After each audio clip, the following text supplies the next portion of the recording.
Knock knock. Who's there? The Cubs. The Cubs who? Knock knock. Who's there? The Cubs. The Cubs who? Yeah, I'd like to know who the Cubs are too. Who's left?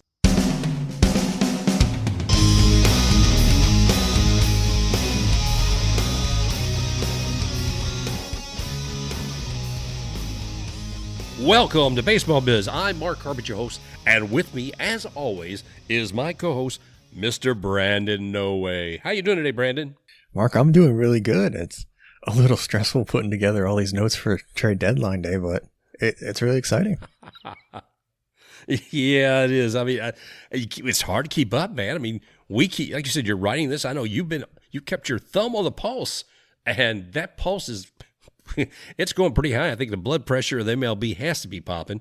And what we're seeing as far as trades, expectations, and what's happening, I don't know. Jeff Passan, I don't think he's slept in 48 hours. He's probably hitting his Mountain Dew like nobody's business, but I know I am.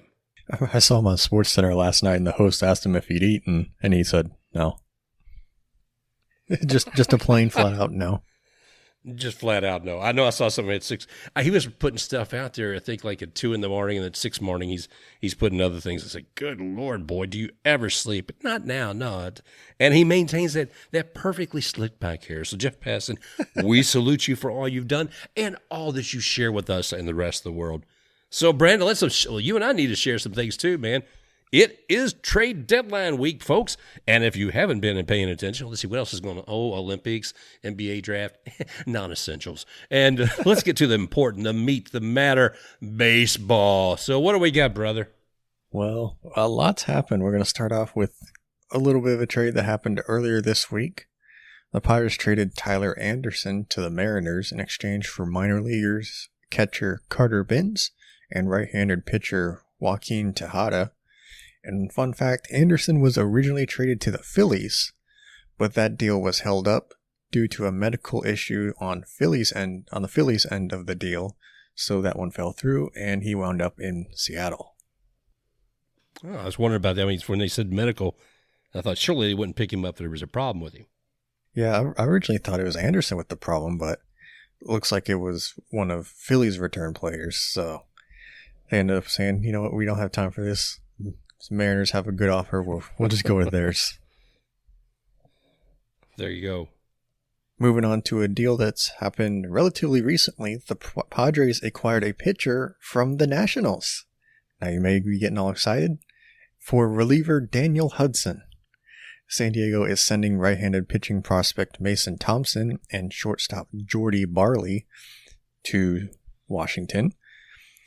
And Dennis Lin of the Padres beat writer expects it to be a rental to help out that bullpen for the rest of this year, which a lot of teams seem to be doing. That's a very common theme in all sports around trade deadline day. Basically rent for the year and let the guy go. Yeah, we'll talk a little bit about that trade. Let's go ahead and insert it here, because the thing of it is, when you're talking about renting a player, it's basically maybe they're coming up on the end of a contract. A team that needs somebody to help get them into the playoffs, so they bring in this player. You can look a couple years back with Mookie Betts and the Dodgers brought him in. They wanted to keep him longer, but they could have said, we need somebody to get us to that last part of the playoffs. They brought him in, and they could just as easily released him at that period because he was going to be a free agent. So that's what the rental process is in part. Yeah, we see it all sorts of ways. We see it the Mookie Betts route with the Dodgers, and with the Rays route, we see that a ton where they'll bring a guy like Jesus Aguilar and a guy like Nelson Cruz who they're bringing in for the stretch run of the playoffs. And, no guarantee they're going to come back next year. They probably won't be. So they just try to use their services on the cheap for the rest of the year and then let them walk in free agency. Yeah, well, we'll dig in a little deeper too, and talk about how Yankees and Dodgers have really been doing that this year. So what else you got us down the lineup here as far as trades? The Mariners, they made a big trade as they traded right-handed pitcher JT Chargeau. I believe that's how you say it. If not, I apologize, man. And minor league third baseman Austin Shenton to the Rays for righty reliever Diego Castillo. And this move was a bit of a shock to me. I heard no rumblings or anything about Castillo being on the move. And going on more about this deal, Seattle acquired lefty starter Tyler Anderson and traded closer Kendall Graveman to the Astros earlier this week, which was a very unpopular move basically all throughout the Mariners organization. So this move was kind of, hopefully ease that up a little bit. And for the Mariners, Castillo has a 2.72 ERA and 14 saves and 16 opportunities.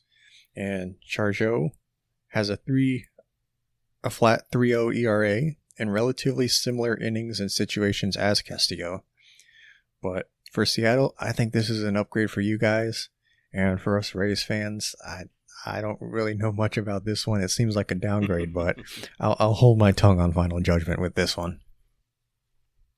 You know what's interesting, about that, because I was kind of saddened to see Diego go and thinking he does a good job. There's times I curse his name because he may blow the ninth, but majority of the time he's really bringing it in. He really resolves the game.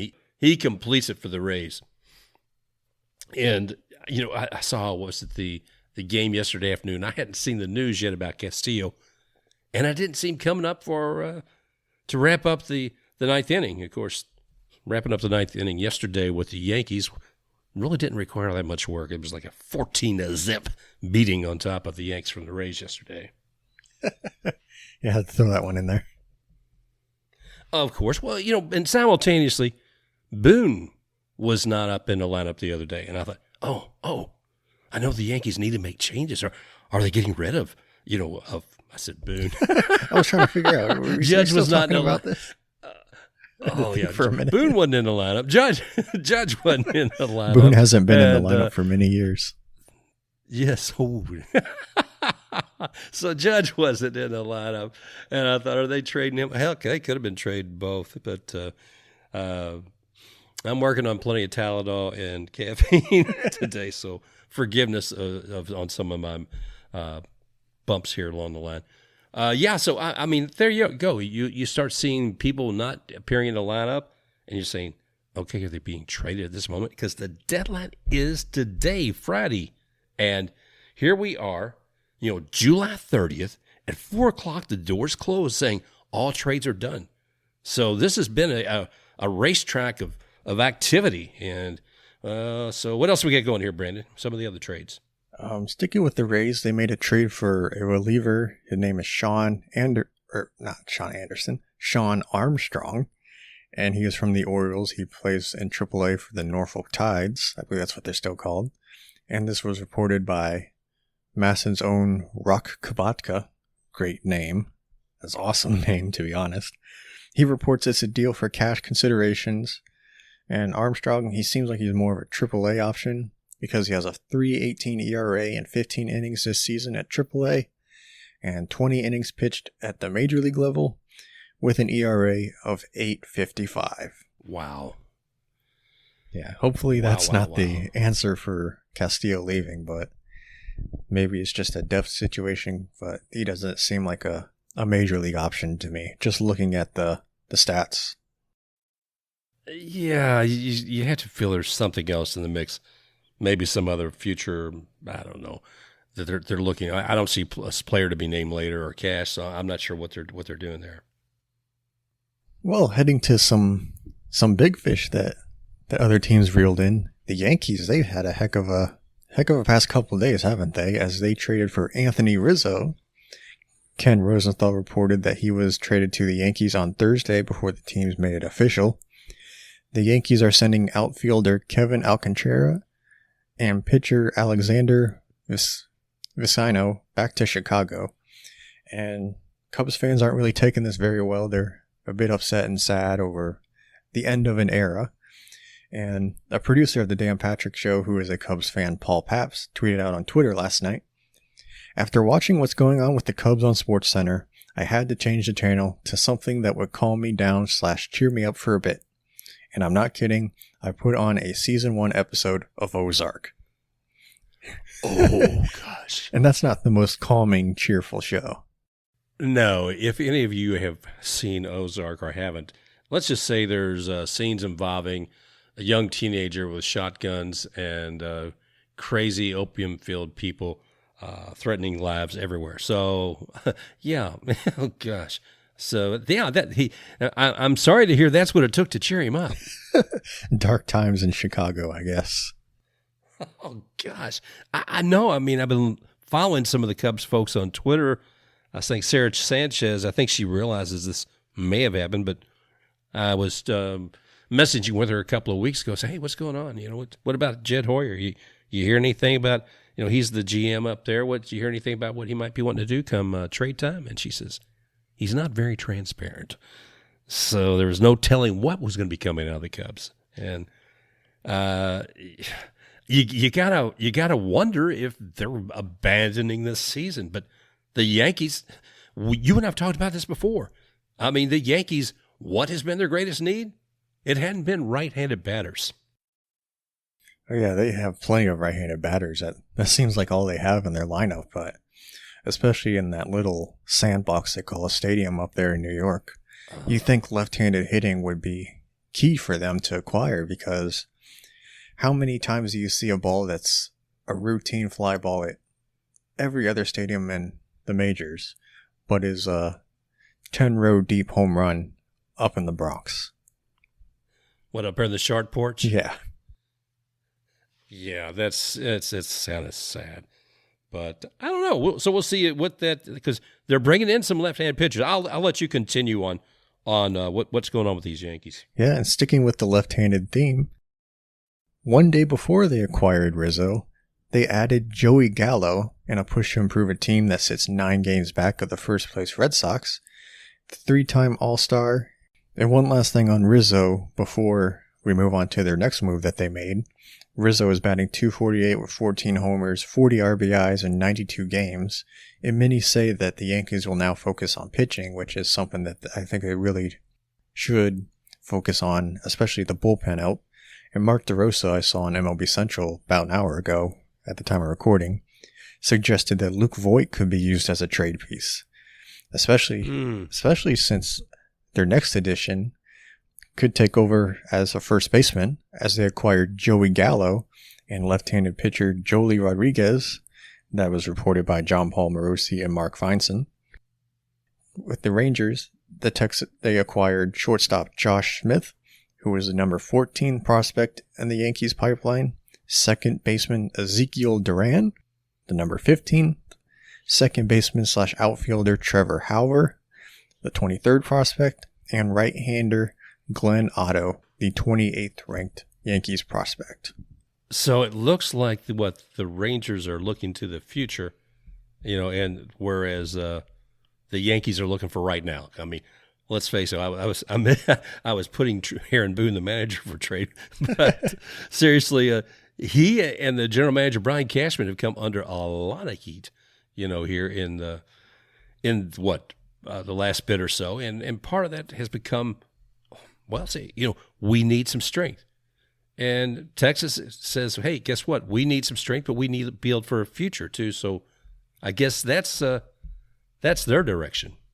Yeah, and I think if they, like everybody is saying, if they acquire like a good, another solid reliever, I think the Yankees have a really strong close of this year, because just looking at adding these two guys, their offense instantly, I think, becomes a lot better because they have left-handed power, especially in Yankee Stadium. And we know their offense is not a problem. It's just the pitching which has question marks around it. And I think if they can do that, they can become a real threat to take that first wild card. Yeah, let's see how that happens. And looking back to again at the Rangers, they're dead last in the AL West. They're not going to do anything this year. So rebuild, retool. If they're getting some fresh blood that hasn't been experienced yet, but they can build with, you got a game average now of win-loss of .353. Their last 10 games are 1-9. Yeah, it's time to make some changes. So good for them, I guess, really. We'll see. Yeah, and their big-time rival, the Red Sox, they did not stand pat as they added Kyle Schwarber, and that was confirmed by The Athletic's Britt Garoli before Washington made it official late Thursday. Boston is sending right-hander Aldo Ramirez to the Nationals in that deal. And Jen McCaffrey, a Red Sox beat writer, adding Schwartz to the Red Sox lineup immediately improves the club's power. The 28-year-old left-handed batter built to 25 homers in 72 games before landing on the injury list on July 3rd with the hamstring strain, and he is expected to be back within the next couple weeks. And I think this is a big trade, especially when he's healthy, because I remember when he was healthy, people were saying if he can just stay off the injured list, he could possibly be an MVP contender. Wow. Well, the Red Sox have had a strong team this year, and not surprisingly see this kind of change, though, to Chaim Bloom, a protege of the Rays general manager, and Eric Neander. People were really kind of curious a couple years ago when he came on and said, "Oh, Mookie Betts, yeah, we'll trade him." And who would have guessed earlier this year that you would see the Red Sox as strong as they are? So they needed to take some moves to secure that position for this year and to build something for the future. And I think this sounds like this might be a move that makes that happen. Yeah, it does sound like it could be one of those moves where they trade for a guy and they end up keeping him around for the long haul. But I'll admit I was one of those people that was wrong about the Red Sox. And I mean, I'll admit it. I was wrong. I thought they'd probably be in the position where the Blue Jays were. But hey, I thought they would be worse. They proved me wrong. So Red Sox fans, I apologize. Cora and Bloom must be doing something right. Yeah. We're looking forward to seeing what happens with the Red Sox. Like I said, I was with you too. I didn't see really the strength that we already have with the Red Sox. I thought the Blue Jays would be higher up, and Yankees are right exactly where I thought they'd be. Well, would you like to discuss who is the early winner of the trade deadline for 2021? And that is the LA Dodgers, as they added Danny Duffy from the Royals for a player to be named later, who is seen as a depth piece in the rotation. A big addition for them. And they also added a couple guys, Max Scherzer and Trea Turner, for AAA catcher Keibert Ruiz, right-handed pitcher Josiah Gray, AA outfielder Donovan Casey, and right-hander Gerardo Carrillo would be the prospects sent to Washington. Ruiz is the number 16 prospect in all of baseball, according to Baseball America. And Gray, he debuted last week, was rated the 39th best prospect in MLB in Keith Law's preseason rankings. And Ruiz, who debuted in 2020, was 80th. And the Nationals did not have one prospect make Law's top 100. So it looks like they've got some pretty good pieces to help maybe speed up that rebuild a little bit, because I mean, two of these guys already made their major league debuts. Nationals fans might not have to wait a whole lot longer for better baseball. Yeah, I'm curious too, because we're looking at the team that won the whole thing just a couple of years ago. They were the World Series champs, and when I saw these two key players from the Nationals, move away, I was like, what? Max Scherzer. I mean, he made it clear if he was going to be traded, he had it in his agreement with the Nationals that he would be able to approve or disapprove of whatever the trade would be. And he made it pretty clear, I think, that he was looking for the West Coast. He was looking for a team that he wants to win a World Series with. And Dodgers pretty much fit that bill. Fit that bull, too. I would say. I mean, they're in a tough division, though. I mean, you look at who they have to compete with. You've got what? The Giants and the Padres? Jeez. Yeah, that's almost as bad as... Yeah, that's a really, really tough division. Nobody saw what the Giants were doing. They thought it would maybe be just a two-horse race between them and the Padres. But the Giants still in first place this late in the ball game. And I haven't seen them make any big moves, and I haven't really seen them rumored to make a whole bunch of big moves, but they've been one of the really big surprises this year. They have indeed. I mean, and right now their percentage of winning is .627. Dodgers is .596 and the Padres at .571. So the Dodgers are actually 3 games back behind the Giants. and the Padres only 5.5. That is one tight division at this point in the year. So any changes made now can certainly influence who's going to be in the playoffs, who's going to win that division. They are, and we got some changes that could possibly come in. I have some rumors for you. It's Jose Berrios. Oh, please share. Jose Berrios of the Minnesota Twins. As of Thursday afternoon, the Twins have discovered a stronger than expected market for him, and have already had some offers extended their way. And multiple sources have told Ken Rosenthal and Dan Hayes, I can't seem to speak today,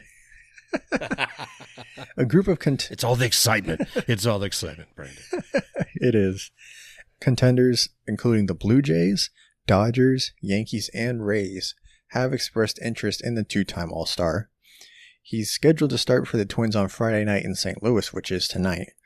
And nobody knows if he will make that start because of the interest is so strong with him.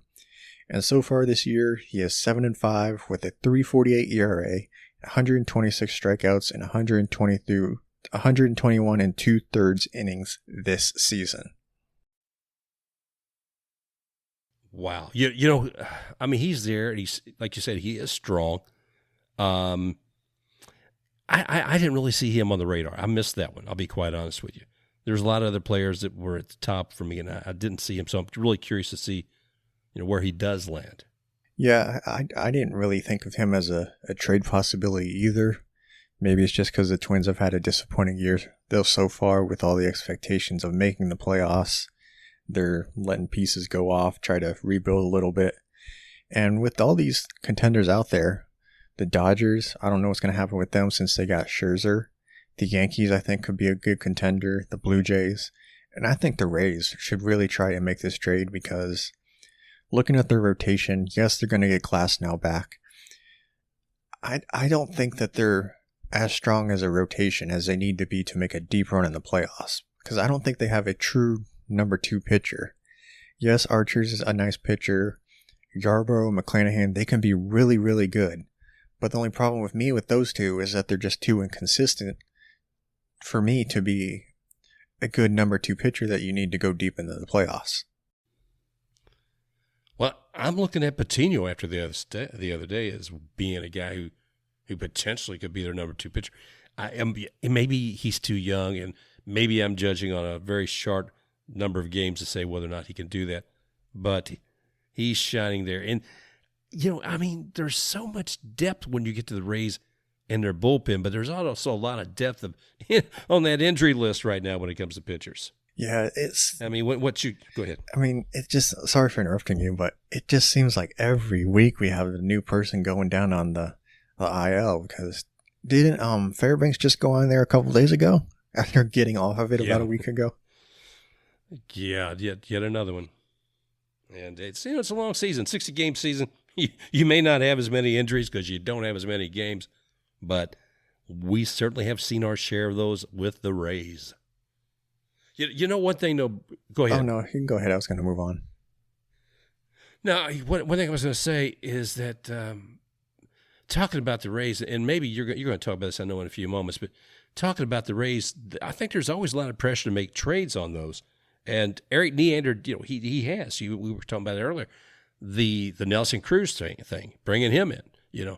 Earlier on, a couple of months ago, getting rid of Willie Adames and bringing in a couple of other new pitchers. And then, of course, most recently, let's see, who do we get Rich Hill. Oh, yeah, Rich Hill. My goodness, Rich Hill. So they're not above making changes. I think Eric Neander, he's said before about himself, you have to be ruthless. So even players that you love. And one other thing I will say then about the Rays is that my greatest fear is one of my favorite players, if not the, Joey Wendell. I see him maybe not as a trade this year during this deadline, but a strong possibility in the future. Yeah, that could be. And I have another possible rumor involving the Rays we can talk about here in a couple minutes. So just a little tease to keep you interested for a couple minutes. And I have another trade rumor, which I didn't think would happen either, but it seems to be really surprising. The Nationals are aggressively shopping catcher Yan Gomes, and he is expected to be the next to go. That is from Britt Garoli of The Athletic. And Bob Nightingale says that the Blue Jays and the A's are in talks to acquire the catcher. Well, the Blue Jays definitely are in need of someone. I mean, they've still got potential. Let's see, where are they right now? Take a look in the standings. Because you say, who still has opportunities? And if we look at that in the American League East, obviously the Red Sox are leading. Rays are 1.5 games behind. Yankees are 8.5. Jays 9.5. That's going to be a crawl. You know, that's going to be a hard crawl to get back up. I mean, they could do it, and maybe that trade would be worth it for this year or maybe for the future. What do you think? I think it could be a good trade, and I think with the Blue Jays, I think don't try to win the division. Focus on getting into the wild card because that's the easier route. And I think maybe them going back to Toronto today, which I wish was on TV so I could watch it, I think that'll help them out a bit, you know, getting back into like they're actually at home. They're not playing in Buffalo or Dunedin, even though that's probably felt like home the past year and a half. I think, you know, getting back into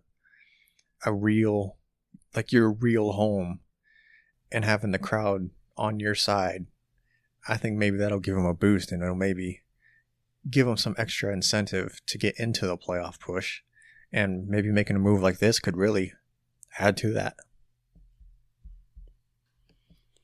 Well, let's see what comes. You know, there's a lot happening.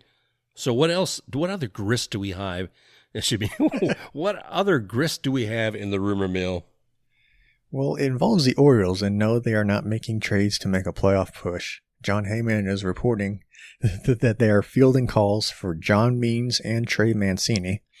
And it doesn't seem like they're really interested in making those trades, as they've chased away calls for Means, and they're very reluctant to let Mancini go just because of the big influence and inspiration that he provides to the clubhouse. And we were talking about the Rays a couple minutes ago. There was a report from Dane Perry of CBS Sports that said the Rays could be eyeing Kris Bryant. That could be an interesting trade. As Bryant, who is in his walk year of the contract, so he's a free agent next year, he wrote in this article, he writes, he boasts defensive flexibility and he's enjoying a nice bounce back season with the bat, going 269, 356, and 500 with 17 homers, 19 doubles, and 91 games. He's owed the balance of a $19.5 million salary for this year, and so with the Cubs in sell mode, they might be more desperate to let him go and are willing to eat up a bit more of a chunk of that payroll. Well, you know, and you think, there once again, let's hear it for the Cubs, right? Trying to empty the cupboard, but the sad thing that is, if he leaves there, I mean, that would be even a bigger hit to the Cubs as they're cleaning out some of their players and bringing other ones in. Kris Bryant, I think he'd be a welcome addition to the Rays. But let me ask you this: I mean, I was talking a moment ago about Joey Wendell, and I guess if you're looking for a trade, you already have a great third base player there, but you got Yandy Diaz who plays third, and you got and Wendell. So, but Yandy also plays first. Is Kris Bryant going to be that much more spectacular than Wendell to do that? I don't know, because I always think Wendell's success is kind of muted by everything else that's happening out there. Yeah, that's a very good question. I think, you know, if this trade were to happen, I'm not 100% sure if it would. I err on the side of more of it not happening. I think Wendell would unfortunately be the odd man out. Like you said, if he doesn't get traded this year, he probably will next year, just from the way that the Rays operate. And another reason I don't think it could happen, because John Morosi reported that Kris Bryant is also linked to the Mets as well as Baez, who could play shortstop until Francisco Lindor returns for the Mets, and he can move over to second base. So the Mets could be looking to make moves as well, where the Rays have a bit more of like prospects they can dive into, and maybe even a Joey Wendell they could dive into and include in a trade. The Mets, I think they can make moves as well, and they might be willing to take up more of that contract than the Rays would, which could, you know, incentivize the Cubs just a little bit. Yeah, I think you're right there. I mean, because let's face it, the Mets with their new owner, Steve Cohen. He's certainly been able to open up the wallet, and he said he's about winning this year, and they've been doing it. I mean, right now they're leading the NL East, and let's see, the Phillies are about 3.5 games behind the Braves 4, so they're nipping at their at them right on the backside there. But yeah, they might like a little bit more insurance. I can see why they would bring somebody else there. And since Cohen has the pocketbook for this, I could see that happening. But look who he's got behind him: Phillies, Braves, Nationals. Well, Nationals then 7.5 games back, and Marlins 10.5, and they're losing Starling Marte. So anyway, the grist continues on in the trade mill. So what else happened, brother? Yeah, and going back to the reliever market, several teams are interested in Craig Kimbrell, and why wouldn't you? The dude's been one of the best pitchers in baseball, especially a reliever. Has an ERA of .49 and only, I believe, one blown save this year, which only came a couple weeks ago, or not a couple weeks ago, about a week ago against the Cardinals. And Ken Rosenthal on Tuesday reported that the Padres are among those teams with interest in Kimbrell. And Bruce Levine of the 670 The Score in Chicago said, quote, "The White Sox continue to scout the trade chips in the Cubs bullpen, most notably all-star closer Craig Kimbrell and reliever Ryan Tepera." And Kimbrell, as being one of the most dominant relief pitchers out there, he's imagined he'd be highly sought after. There are teams like the Red Sox that are involved. At least 7 clubs have shown serious interest in Kimbrell, and why wouldn't you? Because he is one of the most dominant pitchers in baseball. That includes the Red Sox, who could look to have a bit of a reunion there. The White Sox looking to bolster up their bullpen. I heard some people say the Rays. And even the Dodgers, who could look up to just basically rich get richer. I mean, could you imagine a bullpen with Craig Kimbrell and Kenley Jensen? Ooh, man, that would make an impact. That could make a big impact against any competitor. I mean, that'd be a team for me. It'd be like, that's the clear-cut favorite to me. Because, I mean, they already have the lineup. They have the starting rotation. Now they have the bullpen for it. It'd be hard to find flaws if the Dodgers were to make this move.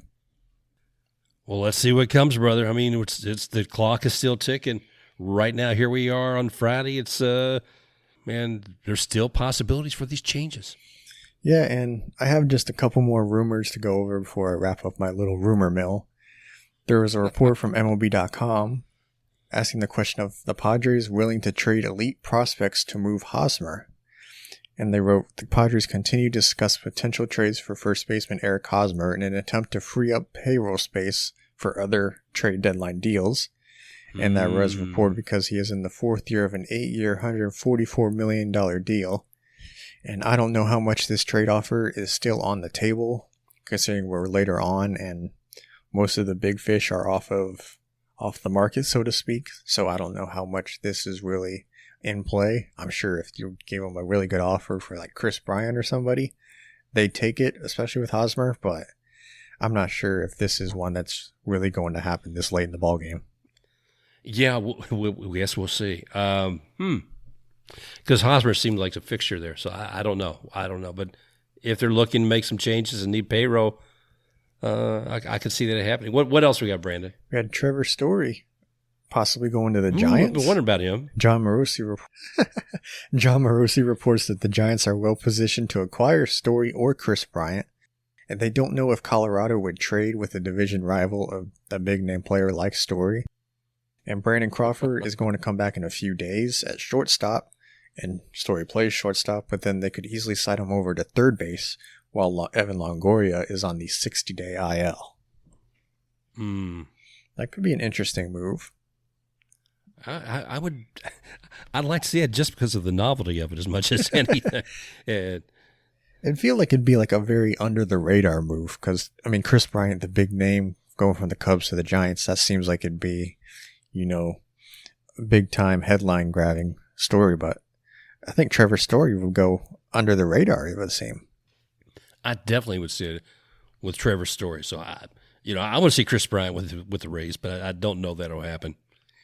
I don't think he'll be with the Cubs at the end of the day. Yeah, I don't think he would either. And my one last rumor, John Morosi says that the Red Sox have spoken to the Rangers about adding pitcher Kyle Gibson to help bolster their rotation. And I think that would be a good addition looking at him. I haven't really seen him pitch. I've only just looking at the stats. He's had a really, really solid year, except when he plays the Tigers, when he just turns into a god-awful pitcher. But when he's not playing the Tigers, he looks like he's a really good, solid pitcher. Maybe a really good 2 or 3 starter. Wow. Well, you don't know. Like I said, there's still a little time left, boys and girls. About 5 hours left before the deadline hits. We may put a little bonus episode up later on about what happened. But so let's look over this, Brandon. We've talked about the big changes. The Dodgers, they're bringing on a couple of heavy hitters. I didn't necessarily think that they would do it. I thought they were a strong team already, but getting Max Scherzer and Trea Turner is like, what? I didn't think both of them would go there, but there they go. Nats did their deal. And the Yankees, bringing up Joey Gallo and Anthony Rizzo, what? I guess they did figure out they might need somebody to hit from a left-handed side of the plate. But I was wondering if I'd see Aaron Boone gone, or Aaron Judge gone, or but not Brian Cashman. But I expect to see somebody. But I expect to see even one of the guys who were a big number player to possibly go. That didn't happen, at least not as of yet. Mariners, getting something from the Pirates, getting something from the Rays, making moves I wouldn't have anticipated again. So it's been an interesting time, and I don't know if it's from my own myopia, not being able to see anything, or the just not feeling above the weather right now. So I don't know which one of those things may or may not have been playing into it, but here we go, and it's exciting time. Looking at news over the week, okay, like I said, Olympics, NBA draft, all of that news. Put that to the side, people. Focus on what's important in the world, and that's the trades this week. So, again, we're looking at Kris Bryant. We're looking at Berrios and Kimbrel, is that right? Who else is still in the mix? Yeah, Kimbrel's still out there. Kris Bryant, Jose Berrios, Trevor Story. He looks like he could still be out there. Yan Gomes. A whole bunch of big names out there. All right, everybody, keep your ears to the ground. Brandon will be putting stuff up there at Sports Blitz Pod, and I will be putting it also on at The Baseball Biz, so be looking there. So a few last facts here, too. There was a few strange things happened this last week. One of them was with Twins. What was that about, Brandon? Yeah, and Twins fans, you might want to either turn down your radio or just skip ahead a little bit. But the Twins became the first team ever to out-homer an opponent by 7 and still lose, as they lost 17-14 to the Tigers. And a score that honestly looks like it more would be the score for a Lions-Vikings game. oh, that's appropriate. Yeah. Pardon me. That was insane. Speaking of high scores, too, the Rays had a pretty good one. They had lost the series to the Yankees at the Trop because they lost the first 2 games. But they came back they came back Thursday with a revenge during the day game. And it started out with Brandon Lau looking what was first called a home run and then said, no, I'm sorry. Yes, you ran the bases and you got on the dugout, and we initially called it a home run, but it's not.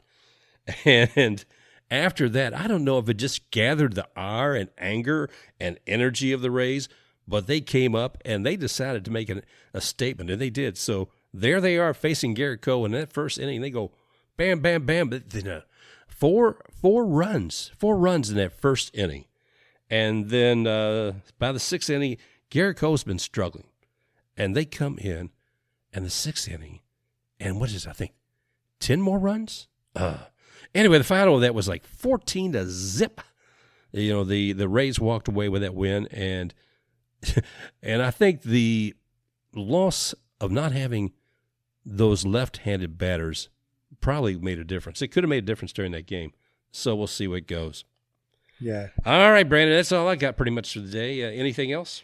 Yeah, I wish the Rays could have scored a little bit more runs in the first couple games of the series, because they didn't do jack the first 2 games, but they knocked Garrett Cole around a little bit. Hopefully they saved some for the Red Sox this weekend. And even though we got about 4 or 5 hours left until the deadline is here, we've still got tons of excitement. I mean, just looking at what we had before. If we recorded early in the week, we could have had Trea Turner going to the Mariners with one of my rumors, which I think would have been a really smart move for them. But he wound up in Tinseltown playing for the Dodgers, and who knows what's going to happen by 4 o'clock when that rolls around. All right, before we set the show to go out live, we had a bit of breaking news. We actually had a couple trades go down. So I'll start out in Atlanta, where the Braves both added Adam Duvall and Eddie Rosario. And Rosario, he came in from the Indians, and he was traded along with cash considerations for infielder Pablo Sandoval, with Rosario, who is hitting .254 this year. So a good pickup for the Braves, and hopefully something to boost their offense a bit since Acuna went down about a month and a half ago. And the biggest trade since we recorded the show, Jose Berrios, we of course talked to him on the show just a little bit ago. We were both hoping he would go to the Rays. He did go to an AL East team, but not the Rays. He went north of the border to the Blue Jays in exchange for Simeon Woods, Richardson, and Austin Martin. So a good return there for the Twins. Berrios going up north of the border, helping the Blue Jays try to make a push for their wild card, and then hopefully a deeper playoff run. I know Blue Jays fans are hoping for that. Another little bit of a rumor here involving the Rays. According to Ken Rosenthal, they are in on Kris Bryant as well as Trevor Story, and they were in on the Max Scherzer sweepstakes, but unfortunately they couldn't get that done because even though Washington liked the Rays prospects, Scherzer didn't really like the prospect of going to Tampa Bay, so the rest is history, and he ended up going to the Dodgers, who are also in on the market for Craig Kimbrell. And like we said earlier, if that were to come true, then that Dodgers team would come pretty close to being unstoppable. And with all that being said, happy trade deadline day. Hopefully a lot of cool stuff happens here on out. And back to you, Mark. And we'll see. And just remember again, you can find Brandon at Sports Blitz Pod on Twitter. You can find me, Mark, at The Baseball Biz. And also you will find us on all of the different podcast directories, whether it be Apple, whether it be Google, whether it be Twitter. Oh, you name it, we're out there. Stitcher. The thing that we would ask is remember to like us, because we love you, and subscribe to our podcast. That's all I got for Baseball Biz. We look forward to seeing you guys again real soon. Rate and review, too. Yeah, rate and review, too. Special thanks to XTaKeRuX for the music Rocking Forward.